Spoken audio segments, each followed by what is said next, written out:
Finish with the bones, we are going to discuss the cartilage itself.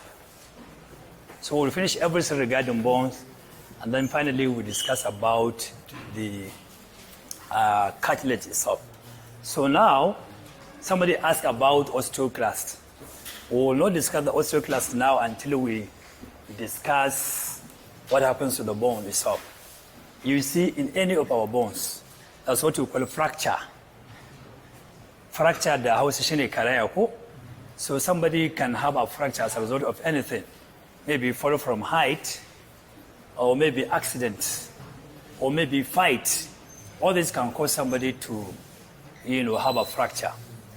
So when somebody has a fracture of any of his bone, that's what we call wound healing or fracture healing. So this fracture healing is similar to the wound healing because once there is a fracture, that means there is a wound. You get it? So we call it what? Fracture healing. So now, what are the different categories of fractures that we do have? We do have two types of fractures. That's what we call open fracture and a closed fracture. What we call an open fracture is when somebody has a fracture of his bones, and then there's an associated wound as the area of the fracture. That is what we call open fracture. That means you will see blood gushing out of the area where the bone is fractured. That is what we call open fracture. But there will be a time when somebody will have a fracture of his bones, either long or short or whatever kind of bone. But if you look at the area of the fracture, nothing. You will see no blood, no cut, nothing. But then the bone, if you now try to move the limb, you will see that it has broken down. You get it? So the fracture is enclosed, it's not open. There is no bleeding from outside. It is likely that the fracture there, inside, there is bleeding from inside, but outside nothing. So it's still a closed fracture because from outside you cannot see any blood. You cannot see any area of cut where the fracture is. That is what we call a closed fracture. But if you see a cut or an injury with bleeding there or with muscle tissue there, you know that this is an open fracture. You see, in general, fracture healing occurs naturally. Naturally.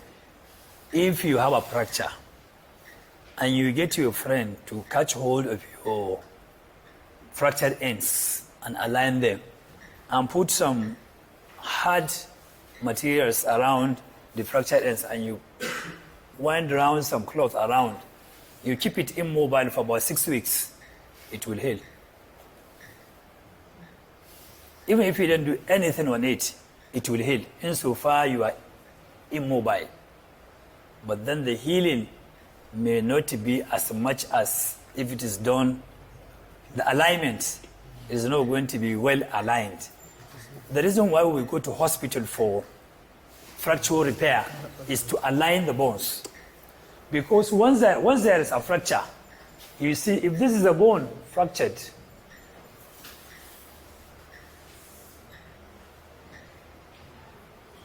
the long bone is also what we call malalignment. This is the distal portion. This is the proximal portion. So this distal portion is going to be pushed up by what we call muscle pull. So the muscles that are going to drag this proximal distal end up, and this one will come down. So there is what we call malalignment of the fractured bones. This malalignment is the reason why we go to the hospital for us to get the bones aligned. You get it? So the fracture that we said is either open or closed.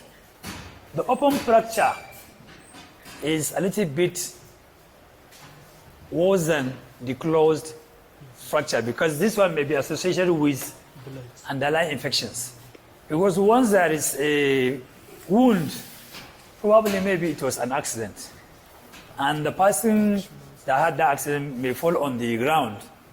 And you know, in the ground we have so many microorganisms, tetanus, bacteria, you know, they may go into the wound and they may likely infect the wound if the debromo is not done. You get it? What we mean by debromo, that means cleaning of the wounded area. We write it like this. We write the bright. How do you pronounce it? The debridement, ko? But in anatomy, we call it debromo. Debromo. We call it what? Debromo. You get it? So it's not debridement, it's called debromo. So that means cleaning of the wounded area with some cleaning agents. You get my point? So as to remove the dirt and the microorganisms that are associated with the accident, you know, associated with the wound. So it means before you even repair the fracture, you have to clean the wound, align the bones, and then you suture back the skin and you suture back the skin and other structures that have been damaged at that site. And then you now give some antibiotics. But for the closed fracture, what you only need to do is that if there is no much swelling there, you have to do what we call reduction of, you know, alignment. We call it reduction. We call it what? Reduction. That means to convert the malalignment into aligned form. We call it bone reduction or fracture reduction. So we call it what? Fracture reduction, so that you align the two ends. So you now drag this distal end down so that at the end they come closer to each other. So one will push down, the other one will push up, so that you align the two ends together, and then you now put some hard substances around, and then you tie. But in orthopedic hospital, what we do is that if the fracture ends now are aligned, we now align them and then we now put plaster. We call it plaster of Paris. We call it what? Plaster of, not Paris. Paris. We call it what? Plaster of Paris. You get it? So we now put the plaster, and then the patient is going to be kept immobile. He's going to stay for about 6 weeks at least without using the limb. And so by so doing, when you do the X-ray, you see that the two areas aligned. We have different varieties of fractures. That's what we call, number one, I forgot another one again.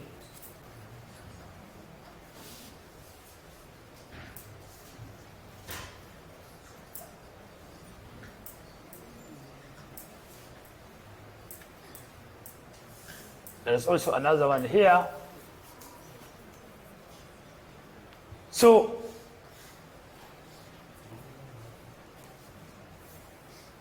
we have what you call oblique fracture. That means a bone can have a fracture in an oblique fashion. The area of the fractured bones, the area of fracture is oblique. You get my point? That is what you call oblique fracture. When you do an X-ray, you will see that the area of break along the bone itself is oblique line like that.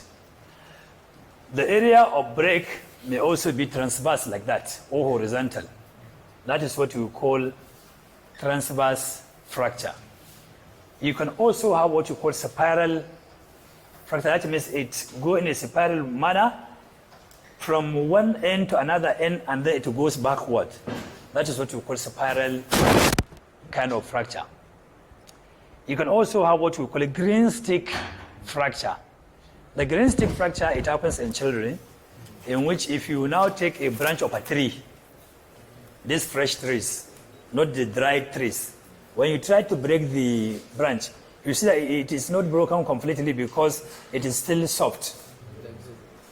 But if it is a dried branch, it will just divide into two directly. It will be separated apart. But for the green stick, if you break it, the two ends are still together. That one happens in children because the bones are still soft, not as strong as the adult type of bones. Are you clear? So green stick fracture, we find it in children. So we also have final one, which is a little bit much more complex than the remaining one, is what we call comminuted kind of fracture. In the comminuted type of fracture, the bones, the ends between the fractured ends, there are some pieces of bones in between the fractured ends. That means bone daga daga. So there are some pieces of bones in between the fractured. This is the lower end of the proximal end. Yes, this is the upper end of the distal end, and then in between there are some pieces of bones. And this is what we call a comminuted kind of bone. You see what happens is that in each of any of our bone, we have already made mention that we have what we call compact component and a spongy component. If there is a fracture in the spongy component, the healing is much better and faster. Why? Because there are a lot of trabeculae in form of meshy network consisting of this osteoblast, and the compact portion of the bone is at the outer surface of either the proximal end or the lower end. And so the healing is much faster and better. If it is at the compact component, it is not as fast as if it is in the proximal or in the distal end, because the shaft itself is made up of compact bone mainly. You get my point? And so apart from that, each of our bone there, the diaphysis is completely being surrounded by a membrane, what you call periosteum. If it is the cartilage model, it is called perichondrium. So a cartilage model also is being surrounded by a membrane known as perichondrium. Perichondrium. And if it is the bone itself, is called periosteum. Periosteum. So this periosteum is a sheet of membrane enclosing the diaphysis of a bone. It doesn't go beyond the diaphysis. That means it doesn't cover the head. The proximal head doesn't cover the lower, and so it only covers the diaphysis. And deep to this periosteum, there are also some osteoprogenitor cells, which give rise to the osteoblast, and the osteoblast will now form the matrix and the osteocytes, and then it will now deposit the bone tissue. So if there is a fracture there, the blood vessels, as they come to supply bone, they first of all enter through the periosteum. And from the periosteum, they now enter into the compact part of the bone to supply the bone. You get my point? You see, there is what we call center of ossification, which I already made mention before. If this is a cartilage model, the center of ossification of the diaphysis appears in the center of the diaphysis. And so the growth of the bones now, separate up and down like that. You get my point? So also we have what you call epiphyseal plates at the proximal or distal end of the bone, for example. So here, if we have one epiphyseal plate,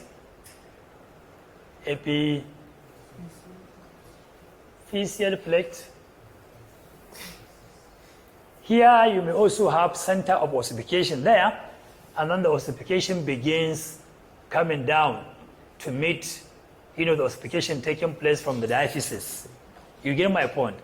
So also from the lower end, you may have a bone having the center of ossification from below or from above. You get my point? And so the artery now goes up, or it may go down. You get my point? So the artery, as it goes, if the ossification is coming down from the epiphysis, if the proximal end is the area of where the growth of the bone, begins and then comes down, the bone is being deposited until the bone continues to grow. So if the bone is deposited down like that, this one is heaping up.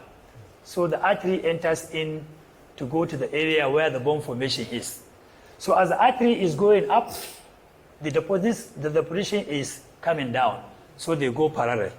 And so if you now take a bone and look at the foramen through which the artery enters, if this is the bone here, and this is the distal end, and so you see that the area through which the artery enters is oblique. That means, is it away from the growing end or towards the growing end?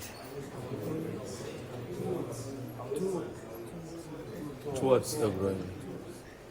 What did I say initially? The growing end is up. The artery is going towards it, but the forces, they are parallel. No, they are not parallel. Everyone they are parallel, but they are opposite.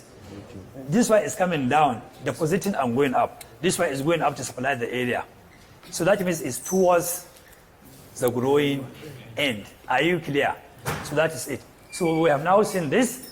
And so the artery, as it enters into the periosteum, if there is a break, then that's what you call hematoma formation. Because the artery is also going to be broken down as it is supplying the bone itself.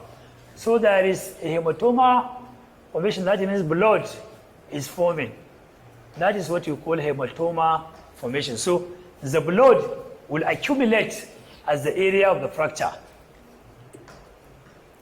enclosed by this periosteum and what have you. After the blood is being formed around the area of fracture, there is what you call cartilage model formation. So the blood around the fractured area will now be converted into cartilage. So the osteoblasts, the osteoprogenital cells in the periosteum, will be depositing chondroblasts, because now it's going to be converted into bone. So the chondroblast will now secrete the cartilage matrix, and then the chondrocytes, and then later on, the mesenchyme within the cartilage itself will be converted into osteoblasts. So the osteoblasts, the chondroblasts are going to be converted into osteoblasts, and osteoblasts will now continue to secrete bone matrix, osteocytes, and so at the end of the day, that's what you call callus formation. That means bone formation. Callus means bone, bony. So callus formation means bone formation. So finally, that's what we call remodeling.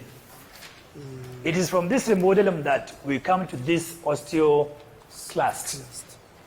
You see, once you have a fracture, ideally, the bone that is supposed to be formed is only the bone that will unite this fractured end, right?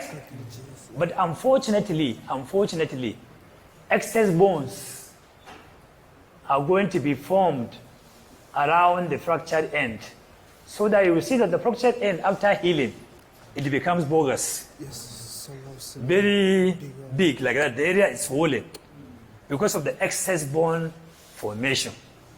And so the osteoclast cells, your question, they are the bone eaters. They eat the excess bone so that to remove the swelling around the area of the fracture. So that at the end of the day, after some few months, after the accident, you will see that the fractured end now becomes smooth. Nobody will even know unless you tell them that you had a fracture before. But then, in some people, you may find out that you can still see the swelling around the fracture. That means their osteoclasts are not working. You get my point? That means they have not eaten enough of the excess bone. That is why the excess bone is still there.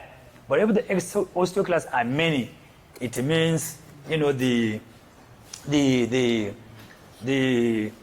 swelling will reduce in size. Are you all clear?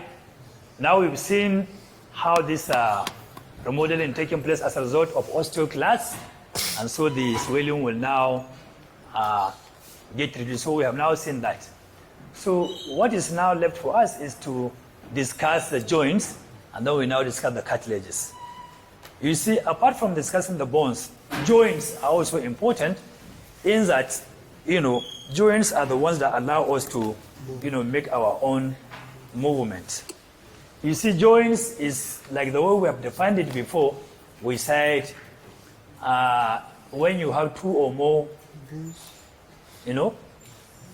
bones uniting together, not one or more. If you say one or more, you're wrong. Because one bone cannot make a joint. So that is why we said when you have two or more bones uniting together, that is what is called a joint. And joint can be divided into two divisions based on, three divisions based on functions or based on the structure.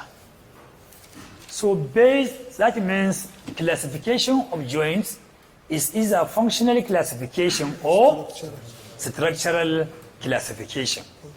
So when we classify joint based on function, we are talking about the mobility of the joint. Whether the joint is immobile, that means it cannot move. Even though the bones unite, but there is no movement. That is what we call immobile. We call it what? Immobile or immovable. Immovable or immobile joint. And that is what we call synarthrosis. Syn what? Synarthrosis. That means it's totally immovable or immobile. Typical example of this immobile joints is our suture. The sutural bones in the skull, we have all these parietal bones, temporal bones are plastered together. Just like you put a gum in between one paper and another, you plaster it, liquid gum. You put the two papers in between, you put the liquid gum. When the gum dries, will you separate the paper of the other one? Unless you tear it. You get my point? Yes, that is exactly what is going on with the sutural kind of joints. They are totally immovable. If you want to remove the bones, unless you break them, you get it. So we have now seen the synarthrosis. The second one is what we call amphiarthrosis. The amphiarthrosis are slightly mobile joints. These slightly mobile joints are found in places whereby no much excess of movement is required. For example, in our vertebral bones at the back here, that's what we call an intervertebral disc. In between one vertebral bone and another, there is what we call intervertebral disc cartilage. So this intervertebral disc is made up of cartilage, and so this cartilage now in between the vertebral bones, this cartilage allows us, to bend forward or backward, especially when we are just praying, like Ruku and so on and so forth.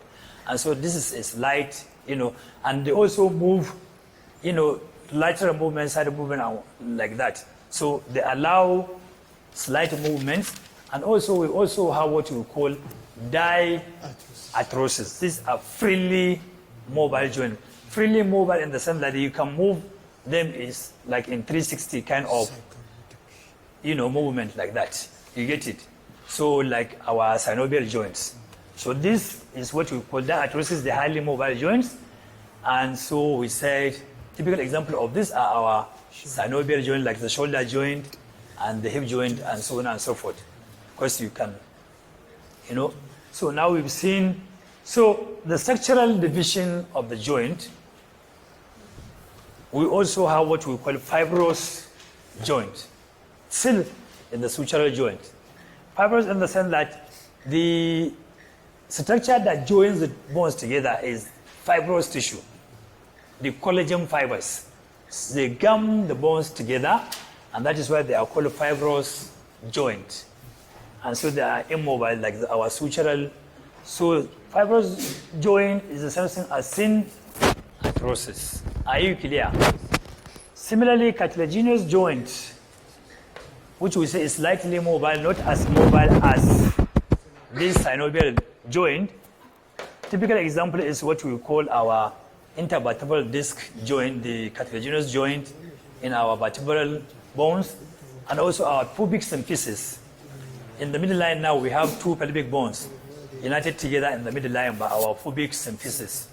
And so that one too is a slightly mobile kind of joint because it gives room for expansion when a woman gets pregnant and is about to deliver a baby. And so that joint also expands a little bit to allow the head of the baby to come out. Are you clear? So we have now seen cartilaginous joint, and then we have the last one, which is synovial joint.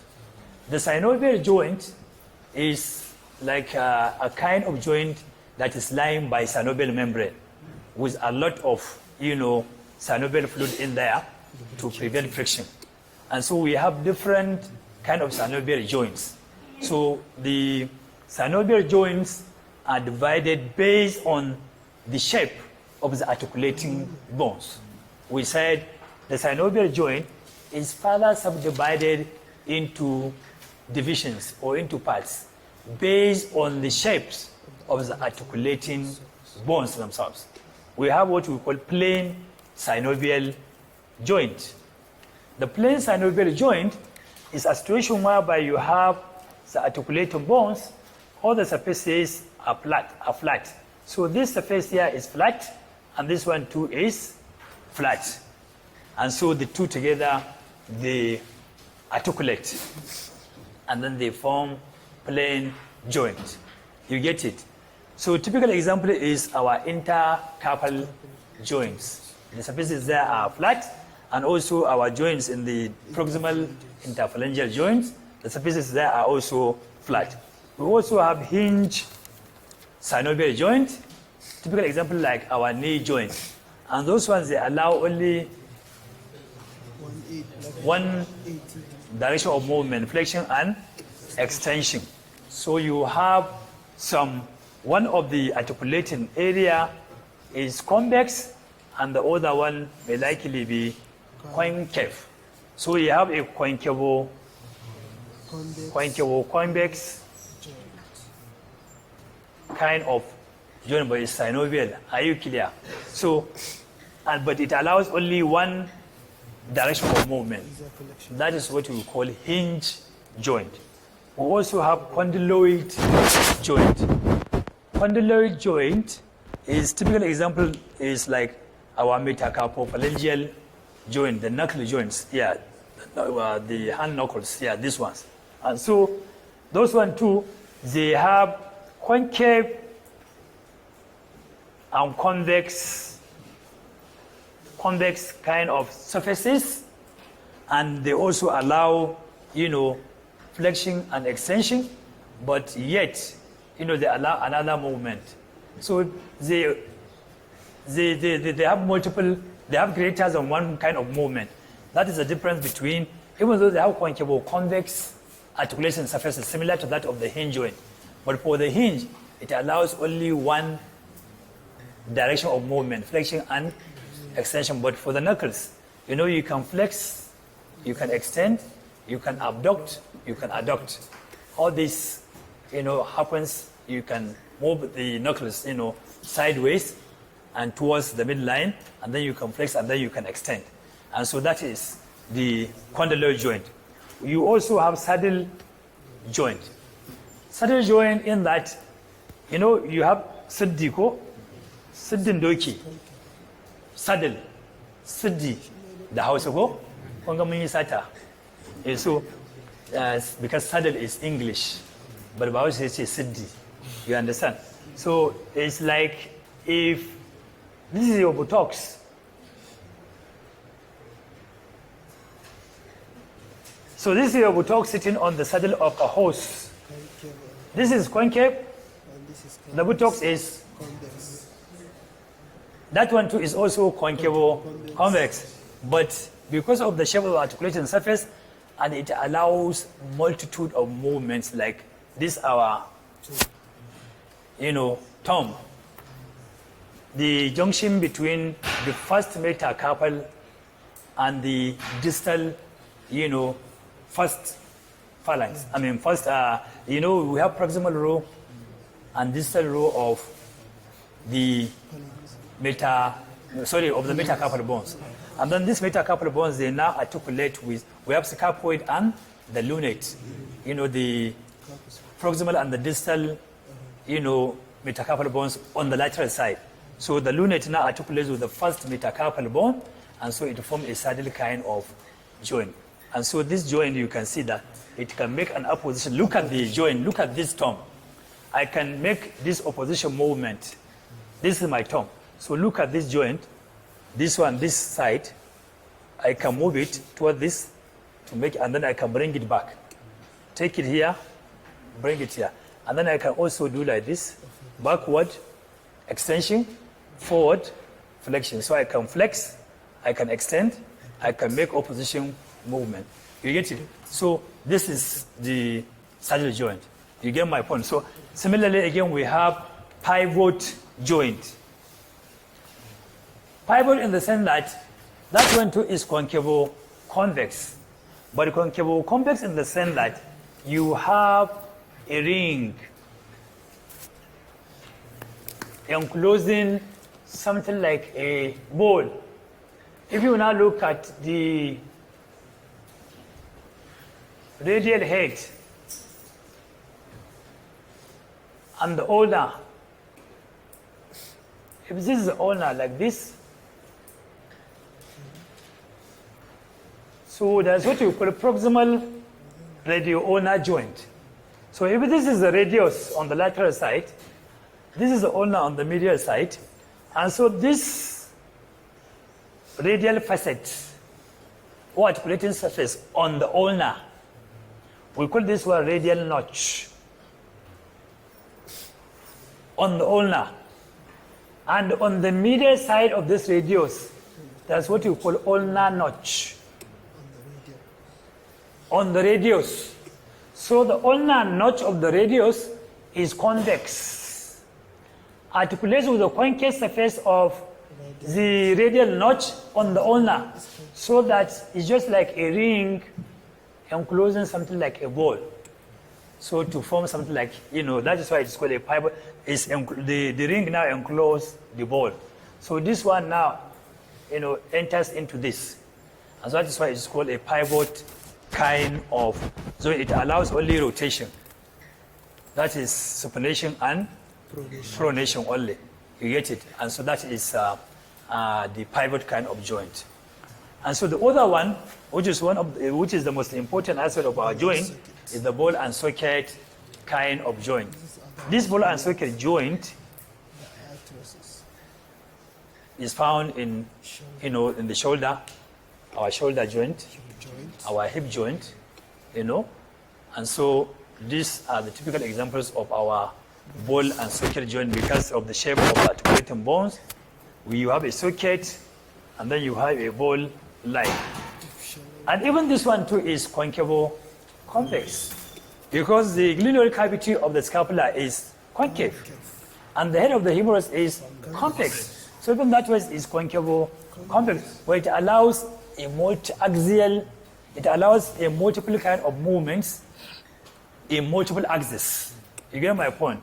Because we have already made mention all those axes of movement, so all this kind of movement that is allowed by the ball and socket joint, it occurs in those axes that we have already made mention. So it happens in multi-axial kind of axis. So we have now seen these divisions of joints, and so probably maybe we discuss, maybe in the next 15 minutes, we discuss cartilage.